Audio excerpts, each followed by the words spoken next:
Bienvenidos una semana más a nuestro noticiero semanal de Radio Internacional de Noticias. La policía egipcia interviene para impedir que argumentaran en Nueva York ante la comisión. Como noticias nacionales presentamos Medio centenar de asociaciones pro vida han convocado a facilitar datos precisos al respecto a la... Terminaremos con noticias de la Santa Sede. El Vaticano recoge firmas para defender a no nacidos. De la Conferencia Episcopal Italiana. Bienvenidos a nuestro noticiario semanal de Radio HM. Esta semana les saludamos Teresa Pérez e Isabel Jordán.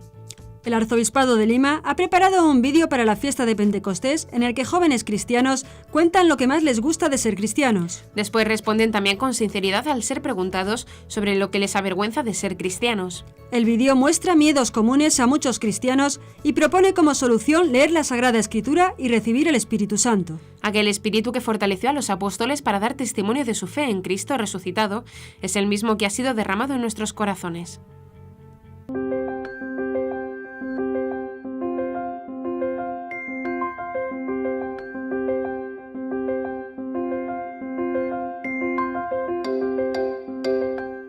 Lo que más me gusta de ser cristiano, cada momento de mi vida puede ser una oportunidad para amar como Jesús me amó. Lo que más me gusta de ser cristiana es que somos como una familia. Lo que más me gusta es el apostolado, porque siento que puedo con mi vida transmitir a Dios a los demás. Lo que más me gusta de ser cristiano es de que Jesús reconcilió a mi familia. Lo que más me gusta de ser cristiana es que tengo esperanza. Experimentar realmente la misericordia de Dios.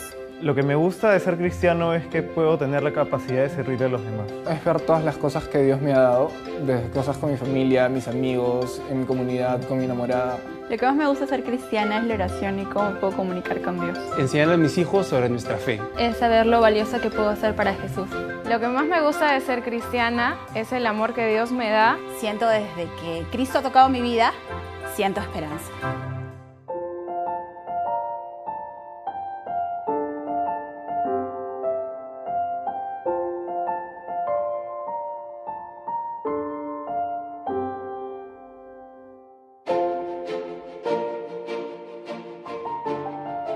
Lo que más me avergüenza de ser cristiana.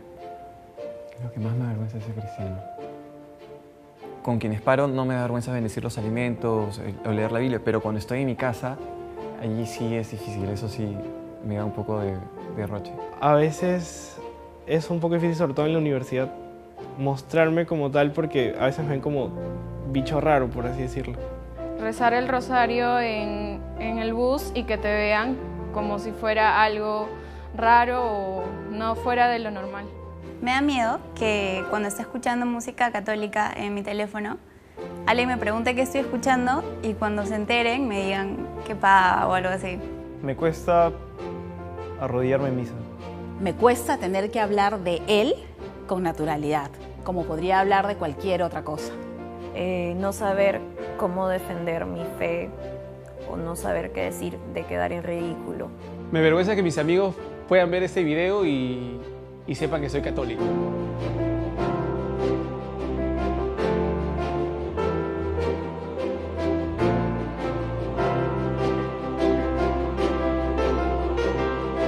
Por eso te aconsejo que reavives el don de Dios que te fue conferido. Porque Dios no nos ha dado un espíritu de temor, sino de fortaleza. No te avergüences, pues, de dar testimonio de nuestro Señor.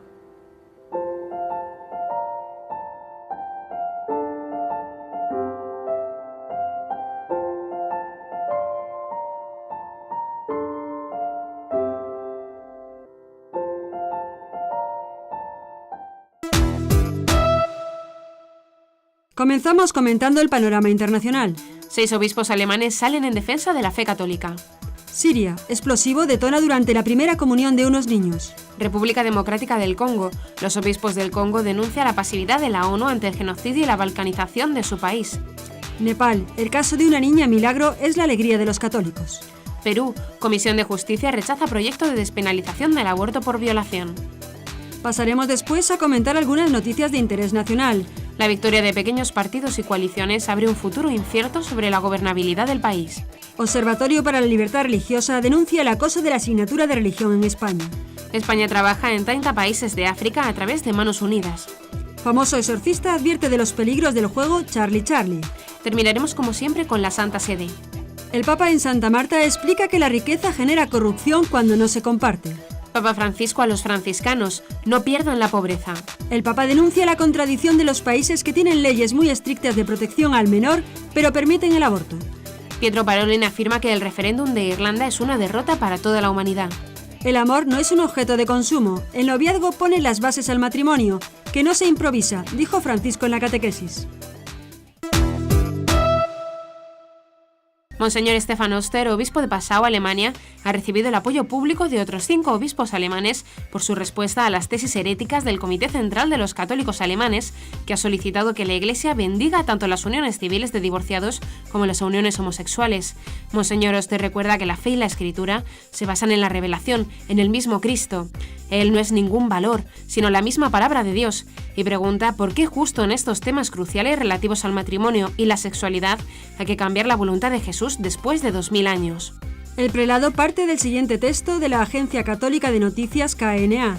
El Comité Central de los Católicos Alemanes exige que se creen formularios para la bendición tanto de parejas del mismo sexo como de parejas de separados. Para ellos se deberían desarrollar ritos litúrgicos, según se dice en un documento aprobado el pasado sábado en Würzburg, por unanimidad de la Asamblea General, con destino al Sínodo de los Obispos del próximo otoño. Además, se necesitaría alcanzar una aceptación incondicional de la vida en común de las parejas de hecho del mismo sexo, así como un claro posicionamiento contra la marginación todavía existente de las personas homosexuales. El Comité de los Católicos subraya que también en otras formas de vida en común se pueden dar los valores del matrimonio, por ejemplo, el sí inquebrantable hacia la otra persona o la constante disposición a la reconciliación. Estas formas de vida y de familia deben ser valoradas expresamente, aunque no satisfagan la forma de un matrimonio sacramental.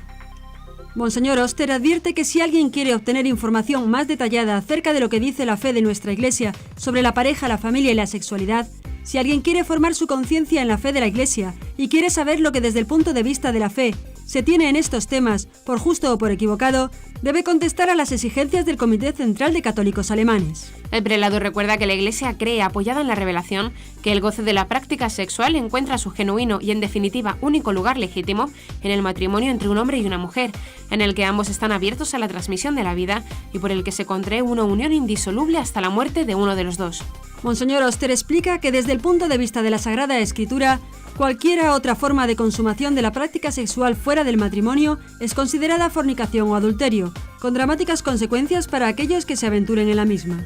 Y añade, si ahora se exige que otras formas de vida en común entre personas sean valoradas sobre todo porque en ellas se vive la fidelidad, la disposición a la reconciliación y el compromiso mutuo, habrá que suponer entonces que esta exigencia incluye la práctica sexual y no la excluye, porque en otro caso estaríamos hablando sobre todo de relaciones de amistad y no de pareja.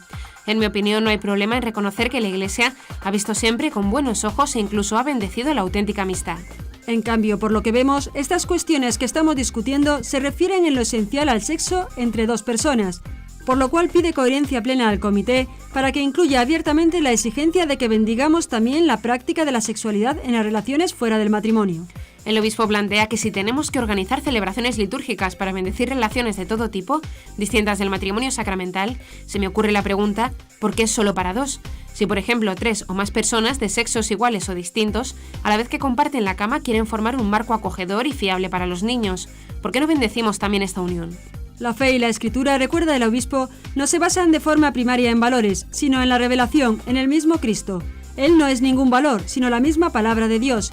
Es aquel que ama al hombre personalmente, lo toca, lo libera, lo capacita para alcanzar otra vida y sobre todo para un amor y una fidelidad que el hombre no posee en sí mismo, sino a través de Cristo. Ahora bien, si el criterio es el mismo Cristo, y si a través de la Escritura, la tradición y el magisterio hemos tenido conocimiento fiable de su voluntad, entonces, en mi opinión, necesitaríamos una aclaración mucho mayor que la simple apelación a valores que nos argumente de forma concluyente por qué justo en estos temas cruciales relativos al matrimonio y a la sexualidad hay que cambiar la voluntad de Jesús después de 2000 años. Un explosivo detonó el domingo 24 de mayo durante la liturgia de primera comunión de un grupo de niños del arzobispado sirio-ortodoxo de Alepo, Siria. La misa, refiere el blog Aleppo Hope, fue interrumpida por la explosión y los niños fueron llevados del templo al interior del arzobispado. El explosivo golpeó el muro detrás del altar y dañó seriamente el segundo piso del edificio en donde está la biblioteca del arzobispado. Este ataque sigue al reciente secuestro del sacerdote católico Jacques Mourad, prior del monasterio de Mar Elian, de Cariatayn, Siria Central, a unos 100 kilómetros al suroeste de Palmira, la ciudad tomada el miércoles por el Estado Islámico.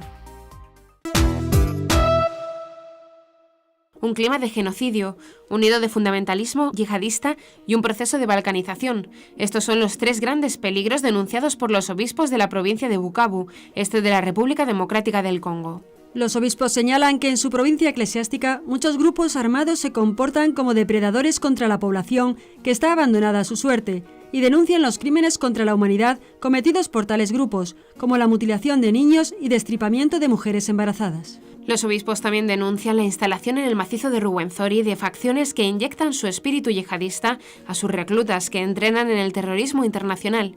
Su base está formada por personas de diferentes nacionalidades que se han asentado en los campos de entrenamiento llamados Medina, Canadá y Parking Caza Rojo. Se han unido jóvenes congoleños, engañados por los reclutadores sin escrúpulos que les prometen becas de estudio para Oriente Medio, Europa y Canadá. La comunidad internacional se limita a observar con sus aviones no tripulados, referencia a los drones utilizados por la misión de la ONU en Congo, MONUSCO. Tendremos que esperar a que la situación se degenere para que esta misma comunidad internacional lance un diluvio de fuego sobre la región con el pretexto de luchar contra el yihadismo, se preguntan los obispos, según los cuales está teniendo lugar una estrategia de desplazamiento forzado de poblaciones para ocupar poco a poco la tierra e instalar núcleos de fundamentalismo religioso y bases de entrenamiento de terroristas. Esto ocurre en un contexto de especulación económica y de mafia político-militar, alimentada por el saqueo a gran escala de los recursos abundantes de minerales, forestales, animales y de petróleo. En medio de los más de 500.000 hogares destruidos que ha dejado el terremoto el 25 de mayo, una niña milagro de 4 años que pensaron había fallecido, al ser encontrada entre escombros, se ha convertido en una razón para la alegría de los católicos en Nepal. Sukhina Gale fue encontrada ese día debajo de los escombros de su casa en la localidad de Tiplin, 2 horas después del terremoto. Su madre, Chahu, relata una nota de ayuda a la iglesia necesitada. Había salido como todas las mañanas a cuidar del ganado. Al volver encontró a su hija entre los cuerpos que los pobladores habían apilado para la cremación. Chahu no estaba convencida de que su hija estaba muerta y rogó para que el personal de salud de la localidad la revisara. Las autoridades enviaron a la niña al hospital de Katmandú, en donde examinaron a la niña milagro, como es conocida ahora la pequeña Sukhina, que sigue recuperándose y que se ha convertido en una razón para la alegría de los católicos locales. Los católicos en Nepal son unos 10.000 en medio de una nación mayoritariamente hindú de más de 28 millones de habitantes. Debido al terremoto murieron más de 8.000 personas y unos 500.000 hogares han terminado destruidos. La Iglesia y distintas organizaciones católicas como Cáritas y Ayuda a la Iglesia Necesitada trabajan incansablemente para construir albergues, centros de consejería, cuidan de los damnificados y realizan diversos programas para hacer frente a la difícil situación socioeconómica. La Comisión de Justicia del Perú ha rechazado por 5 votos contra 1 un proyecto de ley que despenalizaba el aborto en embarazos por violación.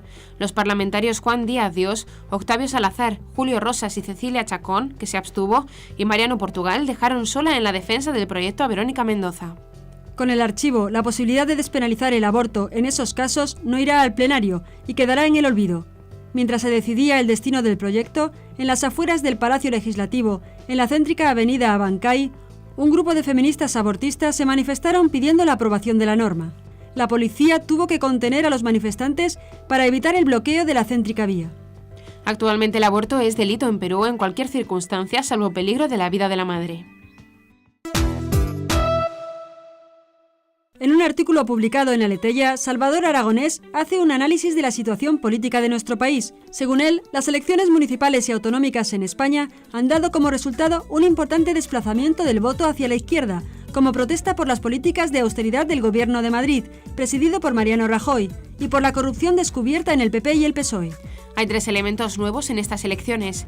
Primero, ya no hay mayorías absolutas en los gobiernos autonómicos o regionales, y tampoco en los gobiernos locales de las principales ciudades españolas, lo cual exigirá pactos a los que el Partido Popular no está acostumbrado.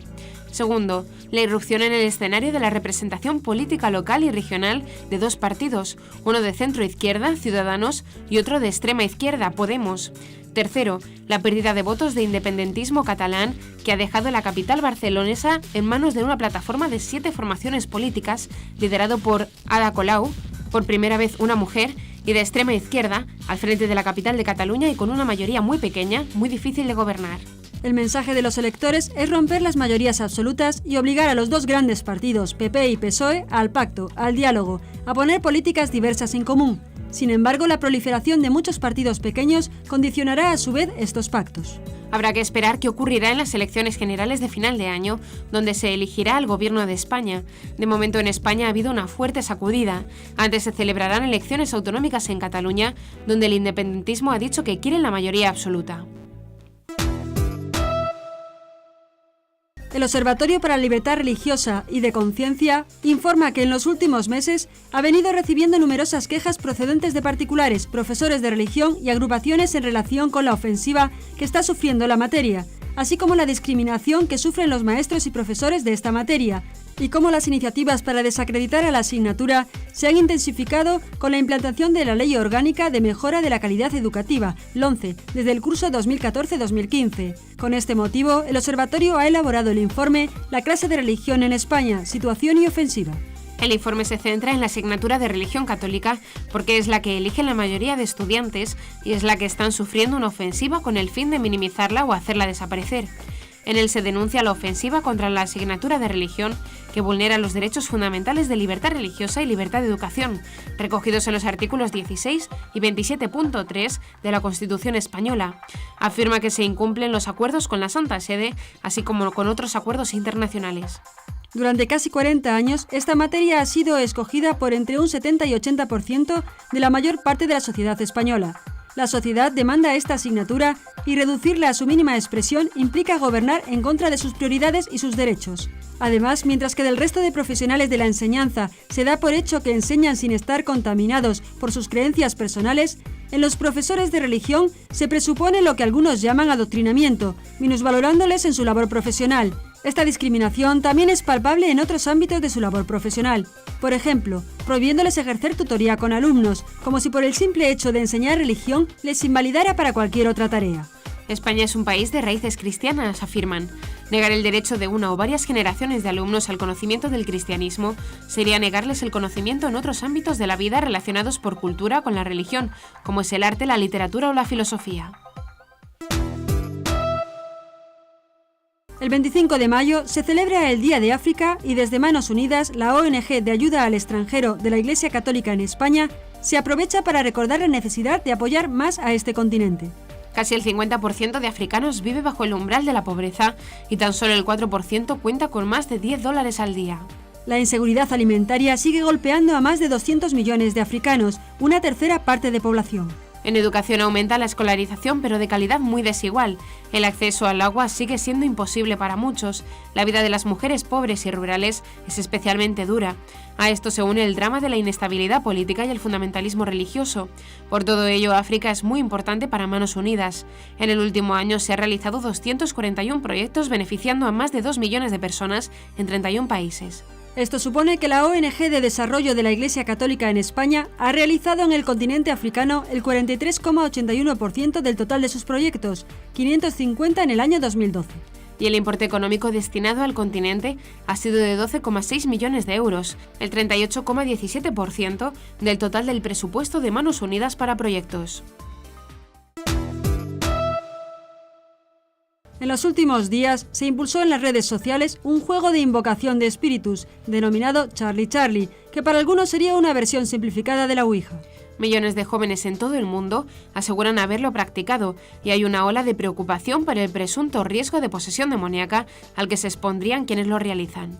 El juego de moda, según quienes lo han difundido en vídeos compartidos a las redes sociales, consiste en un par de lápices o bolígrafos, un papel y la invocación a un espíritu llamado Charlie que responde con sí o no a las preguntas que se le plantean. Consultado por Aciprensa, el famoso exorcista español José Antonio Fortea advirtió que este juego supone una invocación de espíritus y explicó que algunos espíritus a raíz de esta práctica acosarán a algunos que la hagan, aunque considera que por jugar quienes lo practiquen no quedarán posesos necesariamente. El espíritu invocado se quedará alrededor por un tiempo. Además, advirtió que la práctica de este supuesto juego hará que otros se comiencen a introducir en una comunicación ya más frecuente, y entonces sí que la persona puede sufrir consecuencias mucho peores por parte de los demonios. Las riquezas deben servir para el bien común. Una abundancia de bienes vivida de forma egoísta y triste quita esperanza y está en el origen de cualquier tipo de corrupción, grande o pequeña. Así lo afirmó el Santo Padre durante la homilía de la misa celebrada en Santa Marta en la mañana de este lunes 25 de mayo. El Papa ha comentado el pasaje del joven rico que quiere seguir a Jesús. El joven se queda triste cuando Jesús le pide que venda sus riquezas. De golpe, la alegría y la esperanza de este joven rico desaparecen, porque no quiere renunciar a su riqueza.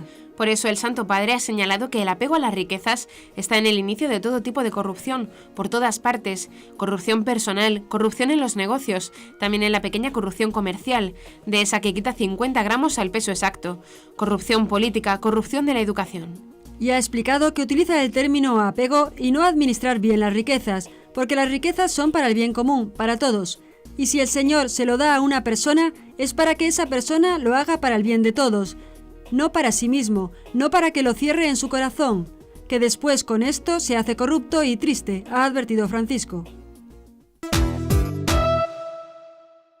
El Papa Francisco exhortó a los frailes franciscanos a no perder la pobreza, sino conservarla, porque es parte de su identidad que junto con la minoridad, la fraternidad y la humildad les ha permitido ganarse el amor del pueblo de Dios y ser portadores de la misericordia del Señor. El Santo Padre hizo este llamamiento al recibir a los participantes en el capítulo general de la Orden de los Frailes Menores, dedicado esta vez a dos características claves de su identidad, la minoridad y la fraternidad. La minoridad, explicó Francisco, nos llama a ser y a sentirnos pequeños ante Dios, confiándonos totalmente a su infinita misericordia. La perspectiva de la misericordia, señaló, es incomprensible para aquellos que no se ven como menores, es decir, pequeños, necesitados y pecadores ante Dios. Cuantos más somos conscientes de ello, más cerca estamos de la salvación. Cuanto más estamos convencidos de que somos pecadores, más estamos dispuestos a ser salvados. En su discurso, el Santo Padre también destacó la importancia de la fraternidad para dar testimonio del Evangelio. En la Iglesia primitiva, los cristianos vivían de tal forma la comunión fraterna, que las personas se sorprendían al verlos tan unidos en el amor, tan disponibles para el don y el perdón mutuo. El Papa Francisco respondió a las diversas críticas que recibió hace un tiempo por haberse referido al castigo de los niños en el proceso educativo y cuestionó a quienes lo hicieron, ya que en su mayoría pertenecen a países y gobiernos que permiten el aborto. En la reciente entrevista concedida a un diario argentino, el Santo Padre dijo que es verdad. Hoy día los métodos de castigo a los chicos cambiaron, hay otra sensibilidad. En aquella época te daban 2 cachetazos y listo. Siempre digo, nunca le den un cachetazo en la cara a un chico, porque la cara es sagrada, pero 2 o 3 palmadas en el traste no vienen mal. Eso mismo lo dije en una audiencia una vez y algunos países me criticaron. Son países que tienen leyes de protección al menor muy estrictas. El Papa no puede decir eso.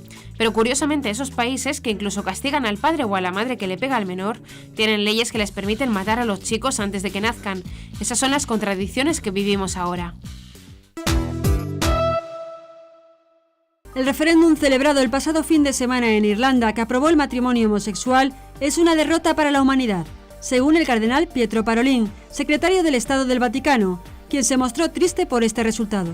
El arzobispo de Dublín, Diarmuid Martin, ha dicho que la Iglesia tiene que tener en cuenta esta realidad, pero debe tenerlo, en mi opinión, en el sentido de reforzar su empeño y esfuerzo por evangelizar, dijo Parolin en un acto en el Palacio de la Cancillería. Y creo que se puede hablar no solo de una derrota de los principios cristianos, sino también de una derrota de la humanidad, señaló Parolin en la ceremonia de concesión del Premio Economía y Sociedad que entrega la Vaticana Fundación Centesimus Annus. La República de Irlanda, de fuerte tradición católica, se convirtió el sábado en el primer país que autoriza en un referéndum el matrimonio homosexual, al ser aprobado el 62,7% del electorado que dijo sí a la igualdad. A las palabras del cardenal Parolin se sumaron las del presidente de los obispos italianos, cardenal Angelo Bagnasco. Interrogado sobre la posición de la Iglesia sobre las uniones homosexuales, el cardenal italiano expresa en su nombre que tiene que haber respeto por la dignidad de todos, sea cual sea su orientación, pero aclaró que esta posición de respeto no nos exime del esfuerzo de distinguir, evitando simplificaciones que no ayudan. Bagnasco considera, por último, que pedir que se eviten homologaciones indebidas no afecta al reconocimiento de los derechos individuales de cada cual. El Papa Francisco, en la catequesis del miércoles, centrada en el noviazgo, hizo un llamamiento a poner las bases de un proyecto de amor común y que debe ser asumido con plena conciencia.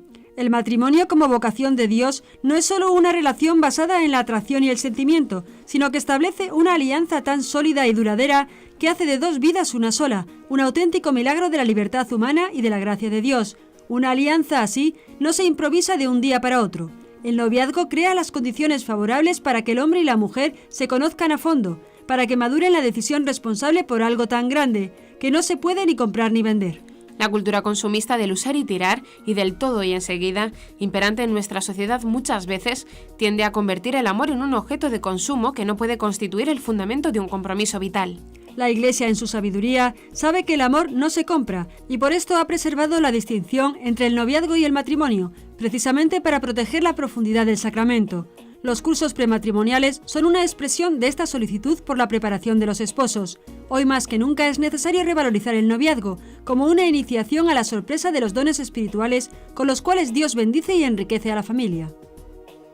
La Iglesia, en su sabiduría, sabe que el amor no se compra y por esto ha preservado la distinción entre el noviazgo y el matrimonio, precisamente para proteger la profundidad del sacramento. Los cursos prematrimoniales son una expresión de esta solicitud por la preparación a los esposos. Hoy más que nunca es necesario revalorizar el noviazgo como una iniciación a la sorpresa de los dones espirituales con los cuales Dios bendice y enriquece a la familia. Saludo a los peregrinos de lengua española, en particular a los grupos provenientes de España y de América Latina. Invito a todos, especialmente a los esposos cristianos, a acompañar con la oración y el testimonio de amor y fidelidad a los jóvenes novios que se preparan para el matrimonio. Muchas gracias.